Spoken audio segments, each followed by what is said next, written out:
Okay, And that's all I have. okay.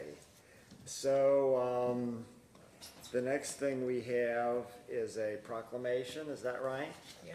Okay, so this is a proclamation for the Ohio Labor Employers Cooperation Education Trust, National Work Zone Awareness Week in Warren County. Do we have representatives here today?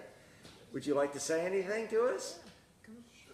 Go ahead. You just tell your name and why you're here today.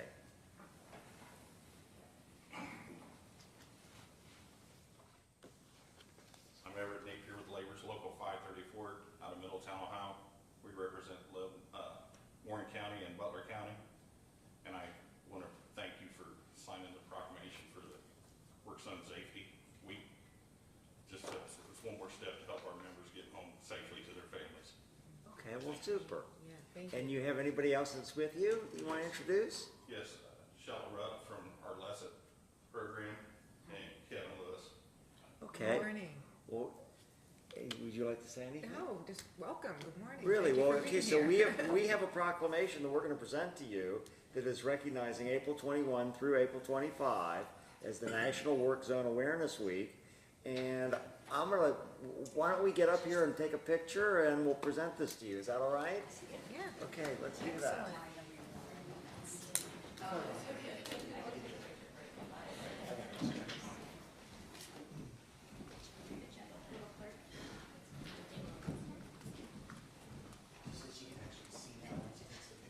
I know, you all look like that. Make it look all official. You're like CEO. I'm just excited about it. Morning, how are you? Nice to meet you. Hi, nice to meet you. Morning.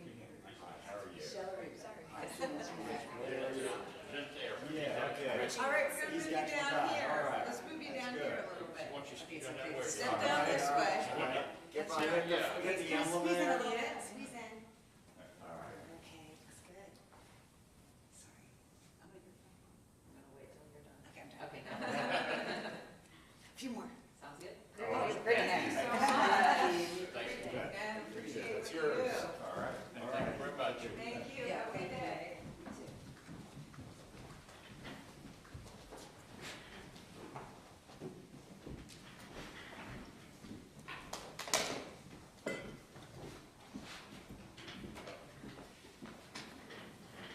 Okay, we got one more minute to wait on the next thing, don't we? Yeah. Yeah. All right. And do we have to do that right on time? Is that the idea? Yeah. Yes. Molly's here. She can get ready in pole position.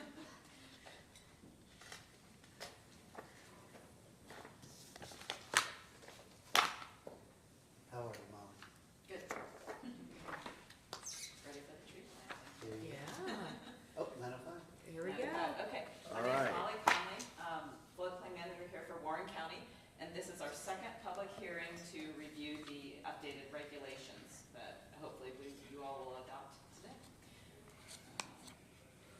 Okay, so, So I just have, two slides, nothing much, just in case there was anyone from the public here that needed to hear this. This is our project timeline here from 2025 that we started through 2024. They did a final letter. Today, we're looking at those adopted regulations. Tomorrow, the flood maps will be officially regulatory. what does that mean, official regulatory? That means that they're actually part of our regulations? Well, not part of our regulations, but that means that the property owners have to comply with those boundaries, the new boundaries that are set on the new map, so we can regulate against those new boundaries. Okay. So And this how is- how have these new boundaries been announced? I know that we've gone over this, but tell us again, how it's been announced to the public. So FEMA communicated with every property owner that had something affected on their property. They sent out postcards. We had public, I think 3 or 4 public meetings where they could attend. They've sent another postcard out probably a month or 2 ago, warning them that these will be regulatory soon. And then after tomorrow, they'll send another postcard out that'll just tell them that they're officially regulatory. So any property that had any effect on their land from these new changes got that postcard, All right. like 3 times. And what do the changes mean to people who have land and property that's affected by this? What does it mean? So some people, the flood, special flood hazard areas decreased and they will not need their flood insurance any longer. Some people, the areas increased and they will now need to purchase flood insurance. By you adopting these regs and by being part of this National Flood Insurance Program, they are allowed to get a reduced rate flood insurance from FEMA or from another provider.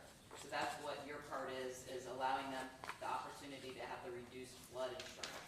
Okay, and so, on any of the meetings, did you attend all the meetings that were publicly announced? I attended No. 2 of the 4. All right, was anybody from the public there? Yes, a lot of people had questions and even more people called me because on those postcards, they put my name and number. So I feel that a lot of calls with people asking, what does this mean, for my property? All right, Shannon, do you have any questions? No, I appreciate the explanation you gave at the last, public hearing, since I've not been familiar with the process, so. I do have a question. Yes. What does it mean, April 23rd, updated maps, officially regulatory? So that's when FEMA will officially, I don't know what the term for their unit of government is, but adopt or make those new maps regulatory. So then we are obligated to regulate against the new maps and not the old maps. Okay, I just want to make sure that we don't attempt to enforce them for 30 days because this resolution is not effective for 30 days. Okay. Because Yep. this is a legislative act. Yep. So that's where we are today with hopefully the new regulations and then the maps, and that's a wrap unless there's someone that has a question. Great. I think we've already done that in terms of our questions. Is there anyone in the audience that would like to speak to this, since it's a public hearing? All right, seeing none, I'm gonna ask that we have a motion to close the public hearing. So moved? And yes, and is there any formal action we need to take on this? I do have a resolution. The resolution is approving flood damage reduction regulations effective April 22nd, 2025. So moved? Second, and call the roll on that. Mr. Grossman? Yes. Mrs. Jones? Yes. May I correct that? That Yes. it cannot be effective April 22nd, 2025. Okay, so we need to modify it. Need to modify All right, the can I have a motion to resolution amend? For So for moved. 30 days. It's a legislative act, So and it requires it to be effective 30 days after it's adopted by this board. Okay. All right, can you write that in there? We Yes, have a sir. motion to amend in a second on that. Let's call a roll on the amendment. Mr. Grossman? Yes. Mrs. Jones? Yes. Okay, now I have a motion to approve as amended. I will move to amend the resolution to include the 30-day delay on enforcement, since it's a legislative action. Okay? Mr. Grossman? Yeah, let's, Mrs. call Jones? roll. Yes, Yes. okay, thank you. How many yeses did you say? Yeah. All right. Sorry about that. Okay, made it. well, let's go. We had a lot of filler Which time here, because we've got yes another is it? 10 minutes for the next thing. Do we have to wait till 9:20? Yeah. All right. I would, Mr. Chairman, if it's okay with you, I'd love to have Martin kind of update us on some work that he has been doing with the Miami Conservancy District, for the record. Very good. Yeah, it actually dovetails well a little bit with the items that Molly has here relative to, flood mapping and those items. Several months ago, you may remember that the Miami Conservancy District came in because they were looking to change the way that they assess property owners, and it's usually around the Great Miami River, so those folks that would be in Carlisle, Franklin Township, the Franklin area, and then obviously folks that would be upstream and downstream of that. And there were, some questions relative to that. They meet fairly regularly with a kind of a probate court, and there's a judge from each county that represents the Miami Conservancy District that sits on that. That kind of got a pause because mainly in the Butler County area in the city of Hamilton, because they went through their reassessments a year earlier prior to us. There were some businesses and things that were hit pretty hard with the assessment that the Miami Conservancy does. The way traditionally that they assess properties along the Great Miami River was they'd go back to the 1913 flood, and however much water was either in your property or on your land at that time, there's a calculation and a percentage that is based off of that. So I think there's 8 different subsections. So hypothetically, if you had a foot, you'd have a certain percentage. If you had 2 feet of water, a certain percentage. And a lot of it is along that Great Miami River from Dayton all the way down to parts of Hamilton County, Butler County, Warren County. And because of that, there were some businesses that had a significant increase to the assessment that was applied to them. And these dollars that are applied to them on an annualized basis are used to pay for and maintain the levee system, the dams, those types of items. The Miami Conservancy District was looking to add some changes because the dams and the levees do not only do they need to be maintained, there needs to be some capital improvements that were into that. So once this came up that there were some businesses and some communities that were having a significant kind of hardship with these new numbers, the Conservancy District decided to maybe open it up and re-look, and they came down and talked, I know, to Commissioner Jones, and I've been sitting in on her, for her on these meetings. What the Miami Conservancy District is looking to do is find a new formula, almost to modernize the formula, take the 1913 formula and move it into, 2025 era. I should probably pause is that this was all privately funded originally after the 1913 flood. This was not done by the government. It was done by businesses and things that put all this original together to put these levees and everything in place. What's become pretty evident and interesting is they're looking to try to figure out and assess what is the immediate risk and what are items that are indirect benefit of having this levee system. And what I think they're trying to figure out, is there a way, and I think this is going to probably be a little bit of the challenge moving forward, is in the 1913 flood, most of your industry and most of your residents were along the Great Miami River. Now in 2025, we still have that, downtown Dayton, city of Franklin, city of Hamilton, city of Middletown. However, obviously, there's much more growth outside of that area, i.e. where we're sitting today. It was much more rural and you moved away from the river. The challenge, though, is that there are certain impacts that are, if there was a great flood and that levee system didn't exist, or there was a couple dams that malfunctioned, even though we were in Lebanon right now as we sit, and we may not have floodwaters that would come to us here, we would still have significant impact if things along the I-75 corridor or bridges across the river and so on and so forth were shut down. And so what they're trying to figure out is if they've got engineering firms and everybody trying to ascertain is what is there as a direct benefit of having this because your business is literally right next to a levee, or what is the indirect benefit that you have because Atrium Medical Center you can still get to in time of need if you're having a cardiac arrest or those types of items.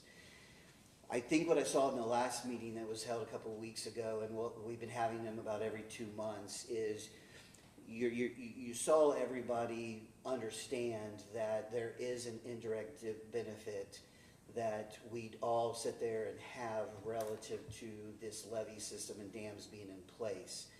I think what came out at the last meeting really though is it's going to be very tricky for everybody to agree probably as time progresses on a formula as to how that should be implemented.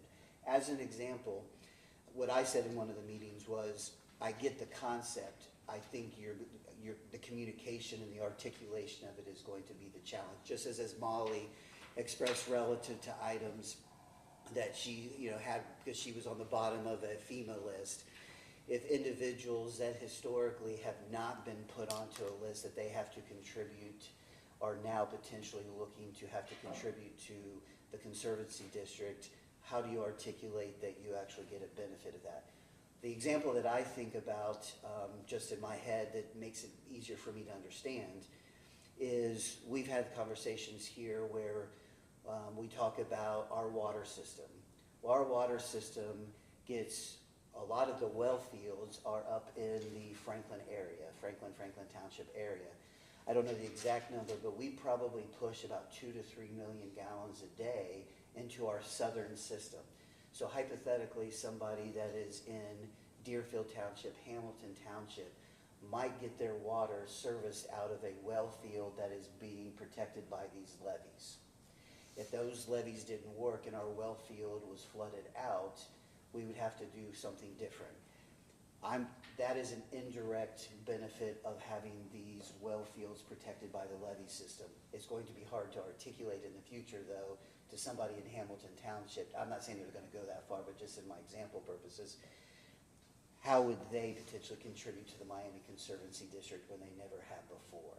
So that is really sort of the crux of where everything sort of stands right now, is how are they going to modernize a system to fund the Miami Conservancy District that protects everything along the Great Miami River, but do it in a way that everybody views it to be more equitable in 2025 compared to 1915, 1925, 1935, and so on.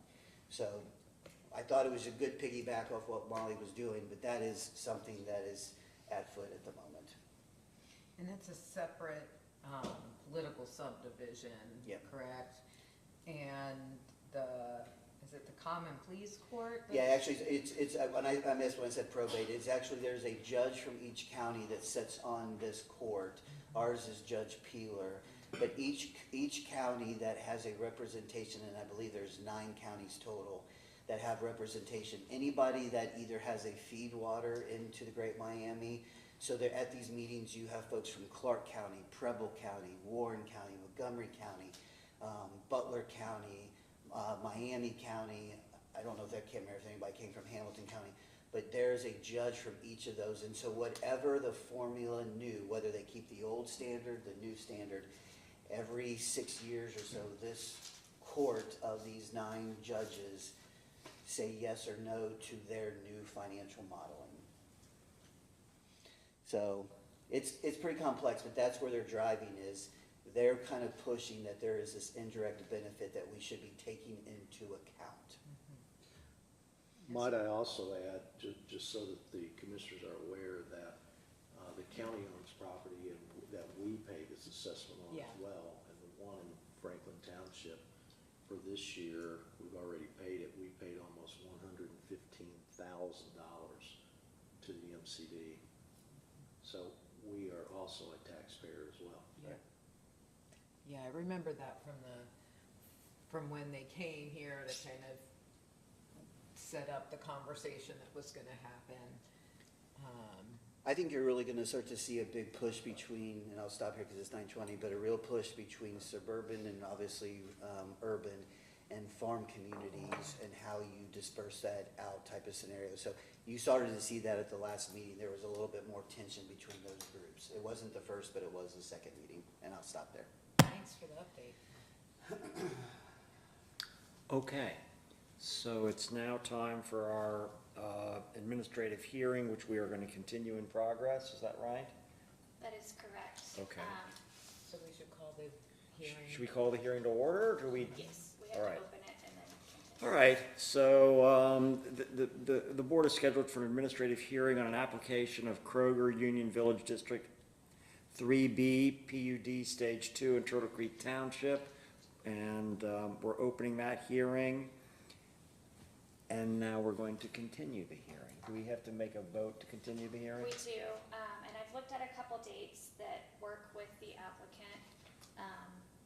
If Tuesday, May 13th at 9:05, is that That's fine with me. Can you confirm how folks were notified about the hearing? So the legal notice was posted on the county commissioner's website and the Warren County Public Notices Facebook page on April 3rd, 2025. And a legal notice was also published in the Journal News on April 6th, 2025. And legal notices were mailed to adjacent property owners within 500 feet on April 3rd, 2025. So how do we, given the fact that we're continuing it, how does that affect the notices that went out? We're just gonna give a notice of the new meeting date and, Notice has been complied with. okay. very good. If someone is watching this YouTube production or they're in attendance, they're being given notice now that it's being continued in progress until that date. No new publications have to be, but under the new law, we can still put it on the Facebook page and the county's website, which under the new law is all we have to do. And I think that would be a very good thing to sit there and do, and it's very easy for us to sit there and just replace the new date out there. Okay. And is the applicant here today? Yes. Okay, and you're okay with our continuing this to that date? Yes. Thank you. And what's your name for the record? Give me a moment. Please. Thank you, I'm sorry. My name is Macy Downey.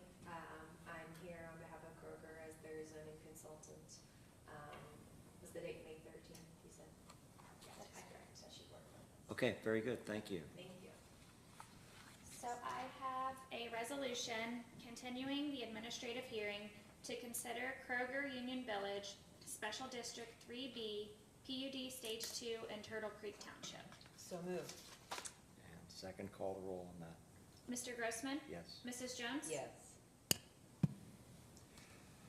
Okay, do we have anything else at this time? We have nothing further. There was a couple of executive sessions that we'll move. I think one, another item, I think Bruce is working with the map room, so a couple items we'll just push till next week. Great. All right, very good. Do we have anything else? Anything else from the public? Seeing none, we have a motion to adjourn? So moved? Second, and that's it then. Thank you.